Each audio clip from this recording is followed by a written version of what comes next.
आक्रोश विलास गोरे यांची ग्रामीण कादंबरी.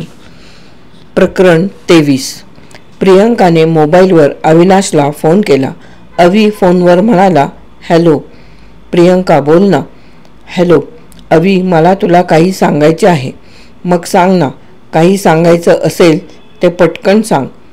सांगते. काल माझा साखरपुडा झाला. काय? साखरपुडा झाला? अरे बापरे, असं कसं झालं? मी सांगते त्यावर लक्ष ठेव. सारं खरं सांगते. कुठला मुलगा तुला वर म्हणून निवडलाय? सातारचा. त्याचं नाव काय आणि घरची परिस्थिती कशी आहे? त्याचं नाव आहे विजय आणि त्याचे आईवडील हायस्कूलमध्ये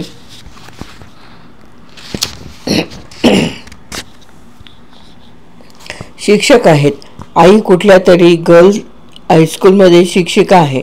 मग तू लग्नाला विरोध केला नाहीस?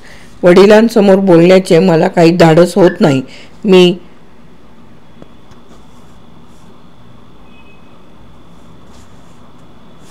आईकडे या विषयावर बोलायचे ठरविले आहे. ठीक आहे, तू आईकडे आपल्या प्रेमाबाबत बोल. म्हणजे आई तुला तुझ्या पप्पांना सर्व काही सांगेल. बरं, मी बोलेन आईकडे. तू आजच बोल आईला. थँक्यू. आय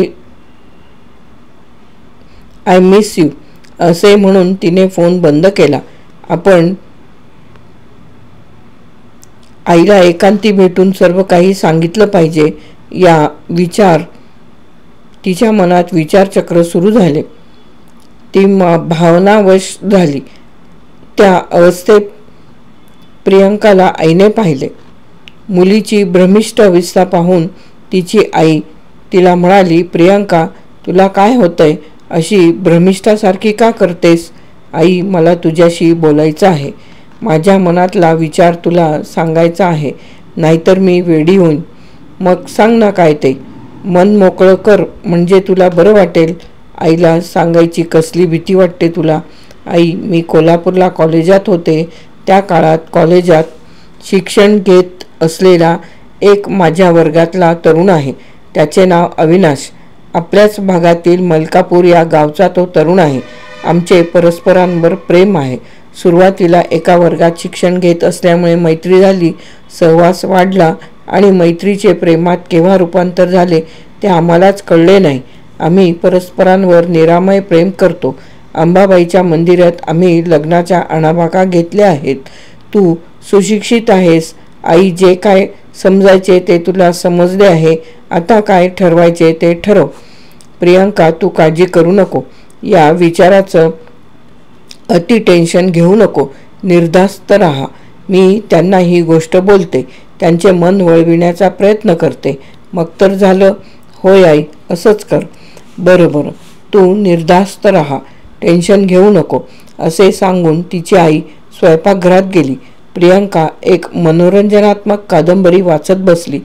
आता तिच्या मनाला थोडे हलके वाटत होते.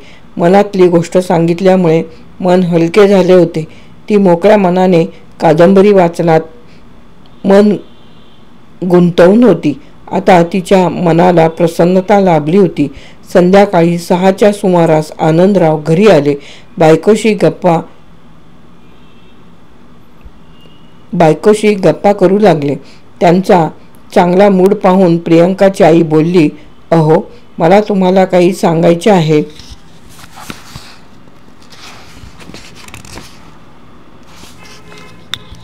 कोणत्या विषयावर?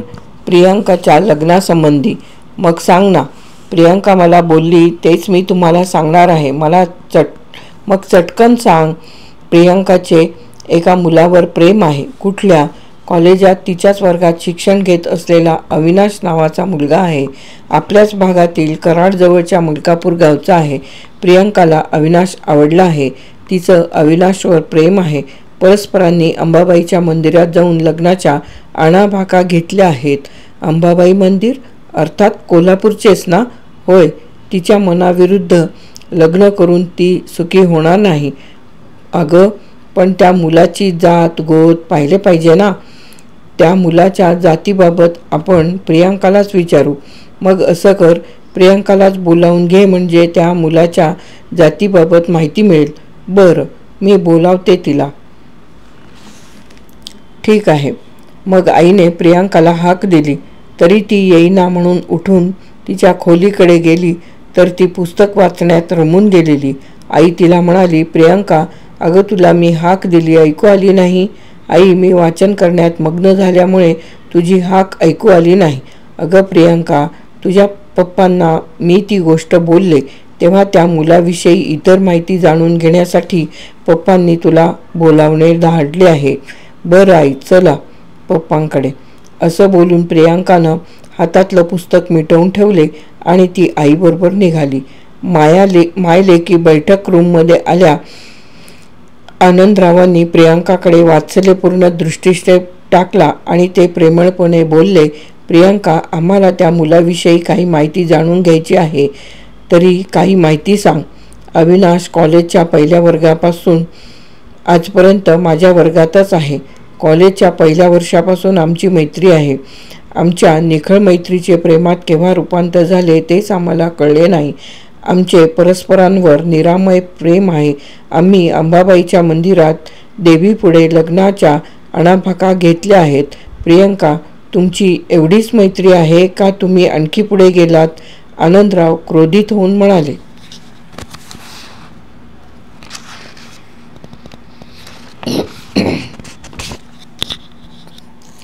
पप्पा, आम्ही परस्परांना भेटत असलो तरी सीमारेषा ओलांडली नाही.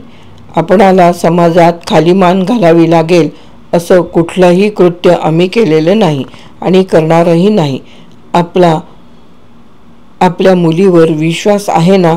प्रियांका समजुती दाखल बोलली. प्रियांका, माझ्या तुझ्यावर पूर्णपणे विश्वास आहे, पण आपण लग्नाच्या बाबतीत जातकुळ पाहिली पाहिजे ना? मुलगा कुठल्या जातीचा आहे? बोलण्याच्या ओघाने आनंदरावांनी नेमका प्रश्न विचारला. पप्पा, अविनाश धनगर समाजातील आहे. असं? पप्पा, मी नाही समजले. प्रियांका, तुझी जात वाण्या बामणाची आणि त्या मुलाची जात धनगराची, कसं जमायचं? अशक्य कोटीतली गोष्ट आहे. पप्पा, प्रेम जातपात गरीब श्रीमंत पाहत नाही. आंतरजातीय विवाह होत नाहीत का? प्रियांका, आपल्या ब्राह्मण समाजाला आंतरजातीय विवाह मान्य नाही आणि आंतरजातीय विवाह करणाऱ्याच्या घराला वाळीत टाकले जाते. माझी तर अशा विवाहाला मान्यता नाही. मी कदापि तुझ्या आणि अविनाशच्या विवाहाला मान्यता देणार नाही. तुला दोन गोष्टीतील एक गोष्ट निवडावी लागेल. एकीकडे तुझे आईवडील आणि दुसरीकडे तू प्रेम करीत असलेला अविनाश. या दोन पर्यायातील एक पर्याय तुला मान्य करावा लागेल. काय ठरवायचे ते तू विचारपूर्वक ठरव आणि तुझा अंतिम निर्णय मला सांग. त्यावर प्रियांका काही बोलली नाही, स्तब्ध राहिली, विचारमग्न झाली. वडील की अविनाश असा प्रश्न तिच्यापुढे उभा राहिला होता. तिचे मन कुठलाही पर्याय निवडू शकत नव्हती.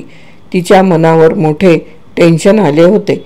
अतिविचाराने तिच्या मनाचे संतुलन बिघडले आणि तिला ग्लानी आली. ती विचारमग्न अवस्थेत बैठक हॉलमधून उठली आणि आपल्या खोलीत आली. कॉटवर आडवी झाली, डोळे घट्ट मिटवून घेतले आणि निद्रावश होऊ लागली. प्रकरण 23 येथे समाप्त. आक्रोश, विलास गोरे.